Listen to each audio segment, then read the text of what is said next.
Hello friends, welcome to our channel Indian comic universe. तो आज की कॉमिक्स है सुपर कमांडो ध्रुव की शानदार कॉमिक्स डॉक्टर वायरस कॉमिक्स का थर्ड पार्ट। इसका फर्स्ट और सेकंड पार्ट हम ऑलरेडी पढ़ चुके हैं, आपको वीडियो चैनल पर मिल जाएगा। तो चलिए शुरू करते हैं। डॉक्टर वायरस और उसका शरीर गोलियों की तरह वृक्ष पशु के तने से जा टकराया। वृक्ष पशु लड़खड़ाया तक नहीं, धड़ाक, बल्कि ध्रुव की जमीन तक वापस पहुंच पाने से पहले ही लकड़ी की एक सख्त शाखा उसके बदन से जा टकराई। तड़ाक! इस भयानक जीत पर मेरे वारों का असर नहीं होगा। इस पर वार करने के लिए मुझे एक भारी हथियार की जरूरत होगी। ध्रुव ने मोटरसाइकिल को स्टार्ट करके वृक्ष पशु के विपरीत दिशा में मोड़ दिया। पल भर के लिए वृक्ष पशु को ऐसा लगा मानो ध्रुव उससे डरकर भाग रहा हो, पर कुछ दूर जाकर ध्रुव ने मोटरसाइकिल को वापस मोड़ा। उसका हाथ एक्सीलेटर पर घूम गया। स्पीडोमीटर की सुई 100 पर थिरकने लगी और मोटरसाइकिल एक मिसाइल की रफ्तार से वृक्ष पशु से टकराई। वृक्ष पशु पर यह वार नहीं झेल पाया। धड़ाक! उसका पूरा शरीर लड़खड़ाकर नीचे आ गिरा। इस भीषण टक्कर से मोटरसाइकिल की टंकी भी टूटकर चूने लगी। पेट्रोल ने बहकर वृक्ष पशु के पूरे तने को भिगो दिया। किस्मत ने ध्रुव का एक अच्छा मौका दे दिया। उसने एक तेज झटके से मोटरसाइकिल का स्पार्क प्लग खींच लिया। एक किक लगाते ही स्पार्क प्लग से कई चिंगारियां निकलकर वृक्ष पशु के पेट्रोल तने पर आ गिरी। देखते ही देखते वृक्ष पशु का शरीर शोलों में घिर गया। ध्रुव ने जीत की खुशी में एक लंबी सांस खींची, पर तभी वृक्ष पशु के माथे पर एक लिसलिसे द्रव की धार फूट निकली और उसके तने रूपी शरीर पर दौड़ रही आग की लपटें शांत होने लगी। हालांकि वृक्ष पशु एक बार फिर ध्रुव की तरफ बढ़ा और इस बार ध्रुव उसके चंगुल में फंस ही गया। हालांकि मोटरसाइकिल की टक्कर से वृक्ष पशु का तना काफी क्षतिग्रस्त हो गया था, और उसकी अमानवीय ताकत में कोई कमी नहीं आई थी, और उसको जो वनप्रुत को चीरने का आदेश मिला था उसका पालन अब वह ध्रुव के शरीर पर कर रहा था। और राजनगर में स्वर्गीय डॉक्टर वर्गीस के मकान पर एक नया घटनाक्रम शुरू हो गया था। तो कौन हो तुम लोग, क्या चाहते हो? तुम दोनों मिसेज वर्गीस, पर घबराओ मत, हम तुमको कोई नुकसान नहीं पहुंचाएंगे, क्योंकि तुम्हारे रहने से हमको कोई नुकसान नहीं पहुंचेगा। क्या मतलब? बाहर चलो। कुछ ही मिनटों बाद जब एक कार डॉक्टर वर्गीस के घर से बाहर निकली तो किसी ने भी उस पर कोई ध्यान नहीं दिया। और राजनगर के दूसरे कोने में, अब तो मुझे और भी ज्यादा पैसों की जरूरत है। तुमको अपनी पूरी लेबोरेटरी को फिर से बनवाना पड़ेगा। पर सबसे पहला काम ध्रुव को ठिकाने लगाना है, वरना वह हमारे प्लान में रुकावट डालता ही रहेगा। अब मुझको एक तीर से दो शिकार करने पड़ेंगे। डॉक्टर वायरस अगर इस वक्त ध्रुव की हालत देख सकता तो वह ध्रुव की चिंता करना छोड़ देता, क्योंकि ध्रुव की जिंदगी की कहानी अब खत्म होने वाली थी। जिस वृक्ष पशु में यूकेलिप्टस को जड़ से उखाड़ने देने की ताकत थी, उसकी पकड़ से बिना मरे छूट पाना असंभव था। ध्रुव खुद भी बचने की उम्मीद छोड़ चुका था कि तभी उसकी आंखों के आगे आशा की एक किरण चमक उठी। ये पतला सा तार कैसा है? इतना तो स्पष्ट है कि इस पेड़ को प्रकृति ने नहीं बनाया, इसको वैज्ञानिक तरह से पैदा किया गया है। इसको कंट्रोल करने के लिए इसके अंदर यंत्र लगे हैं, और ये तार उन यंत्रों में से ही जुड़ा हुआ है। इस तार को तोड़ देने से यह यंत्र बेकार भी हो जाना चाहिए। वैसे भी कोशिश करने में कोई हर्ज नहीं। तार को तोड़ना इतना आसान नहीं था, क्योंकि ध्रुव के हाथ और पैर वृक्ष पशु के शिकंजों में जकड़े हुए थे, और ध्रुव का सिर अभी आजाद था। लचीले बदन ने एक ही मोड़ ने ध्रुव के दांतों तक पहुंचा दिया, और सिर ने एक झटके से तार खींचकर बाहर कर दिया। तार खींचते ही कंप्यूटर रिसीवर मृत हो गया। एक चिरचिराहट के साथ वृक्ष पशु के शिकंजे से ढीले हो गए। आदेश के अभाव में वृक्ष पशु के शरीर की हर हरकत बंद हो गई और ध्रुव आजाद हो गया। ओह, मौत को इतने करीब से मैंने पहले कभी नहीं देखा था। यह भी डॉक्टर वायरस का ही नमूना लगता है। इस खूंखार प्राणियों को बनाने के पीछे डॉक्टर वायरस का जरूर कुछ खूनी मकसद है, और वह मकसद पूरा हो पाने से पहले ही मुझको डॉक्टर वायरस तक पहुंचना है। लेकिन ध्रुव से पहले ही कोई और डॉक्टर वायरस तक पहुंच चुका था। ओह, आओ आओ, मैं तुम्हारा ही इंतजार कर रहा था। मैं जानता था कि तुम मेरे पास जरूर आओगे। देखो, ये फोटो मैंने कब से तुम्हारे लिए संभाल कर रखी है। अब ध्यान से मेरी बात सुनो। आज डायमंड एक्सपोर्ट एसोसिएशन 30 करोड़ के हीरो का एक शिपमेंट लंदन भेज रहा है। हीरो से लदा कंटेनर राजनगर बंदागरा पर खड़ा हुआ है।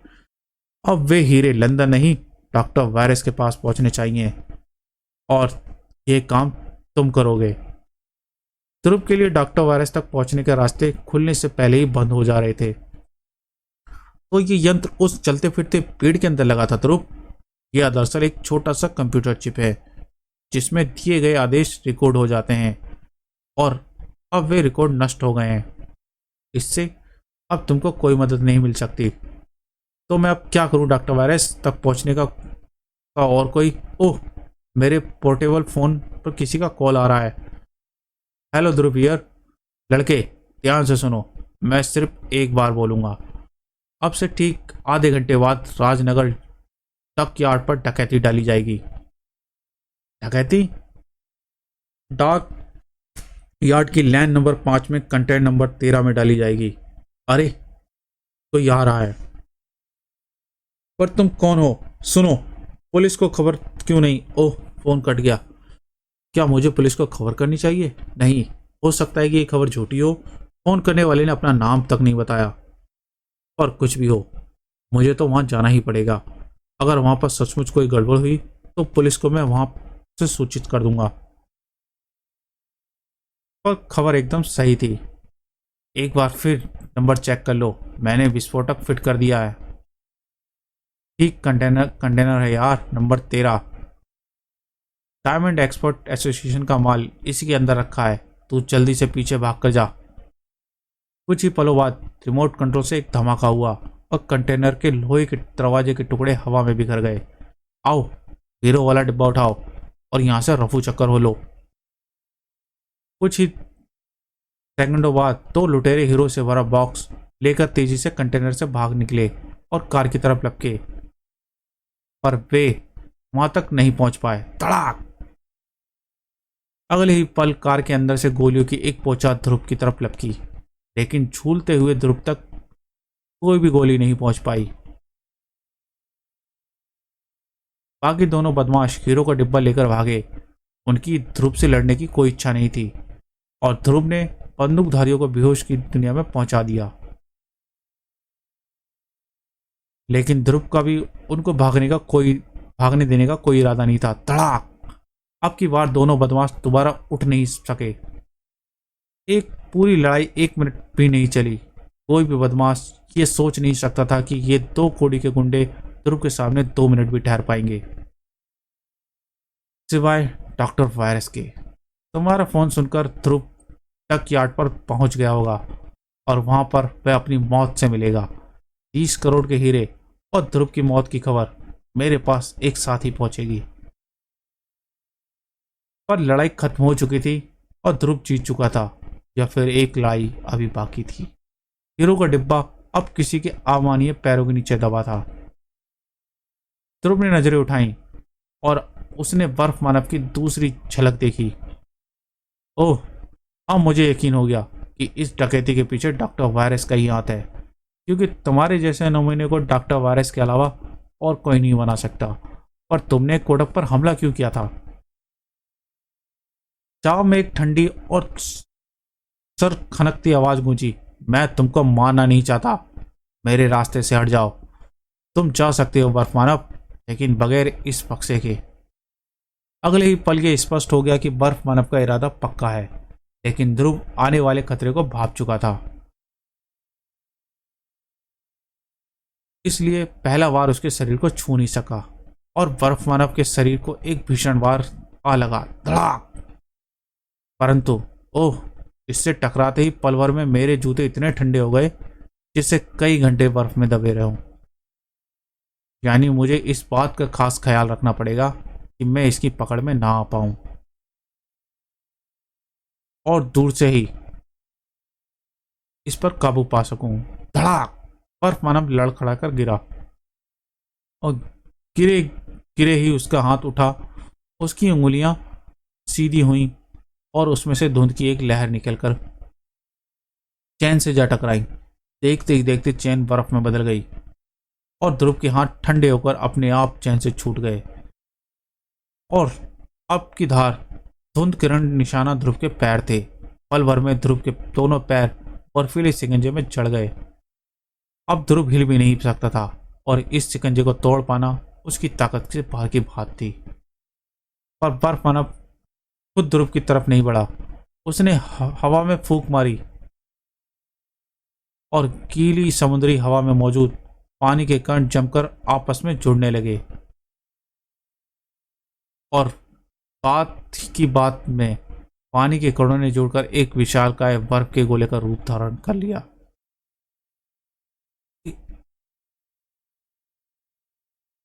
और एक जोरदार किक से बर्फीला गोला तेज रफ्तार से ध्रुव की तरफ लुढ़कने लगा। धड़ाक! इस मनोभरी गोली नीचे दबने का एक ही मतलब था, एक कुचली और दर्दनाक मौत।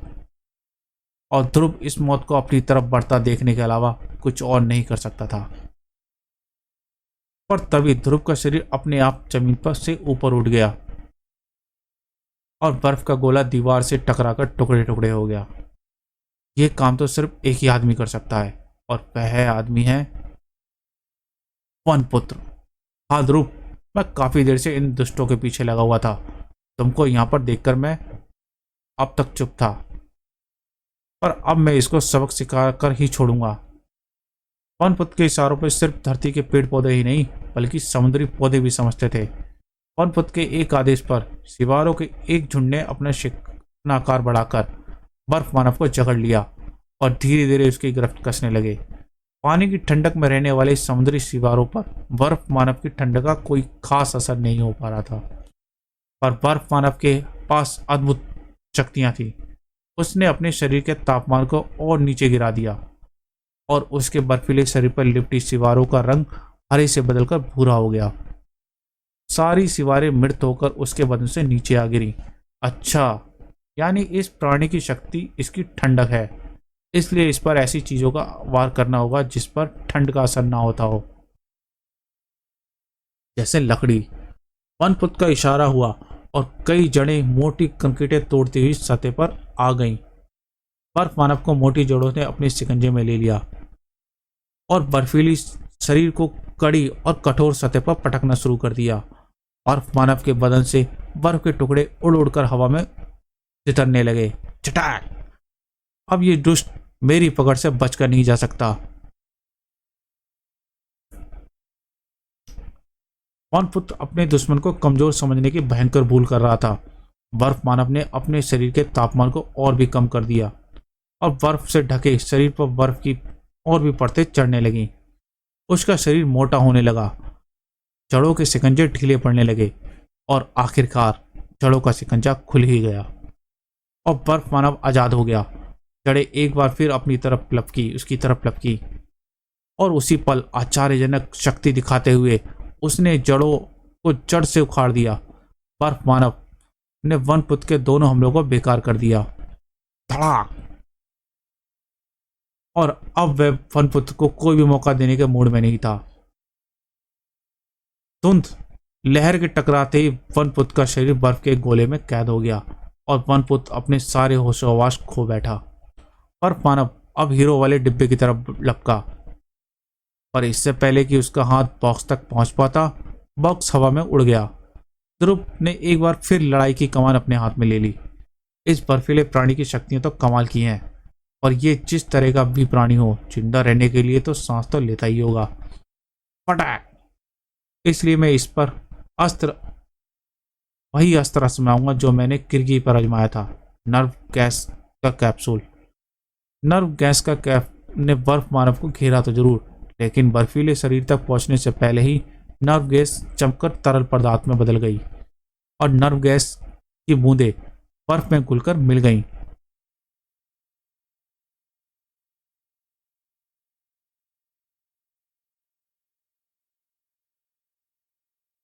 अब क्रुद्ध बर्फ मानव ध्रुव को भी रास्ते से हटा देने पर उतारू हो गया।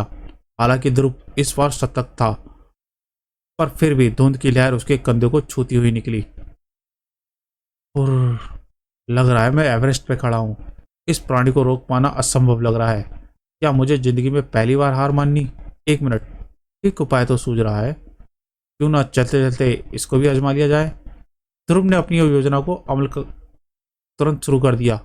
उसने 13 नंबर कंटेनर के टूटे दरवाजे के लोहे के टुकड़ों को उठाया और कंटेनर के लोहे के दरवाजे के टुकड़े हवा में घूमते हुए बर्फ मानव के शरीर से टकराने लगे, पर नुकसान रत्ती भर भी नहीं हुआ। लोहे के सारे टुकड़े बर्फीले शरीर में थोड़ी दूर धंसकर रुक गए।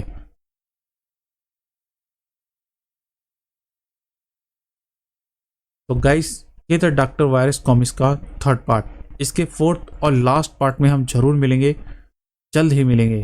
तो गाइस, अगर ये कॉमिक्स आपको पसंद आई हो तो इस वीडियो को लाइक करें, चैनल को सब्सक्राइब करें और बेल आइकन का घंटा प्रेस करना ना भूलें, जिससे आपको आगे आने वाली कॉमिक्स का नोटिफिकेशन मिलता रहे। तो चलिए मिलते हैं डॉक्टर वायरस की लास्ट पार्ट में, नेक्स्ट कॉमिक्स में। Thank you.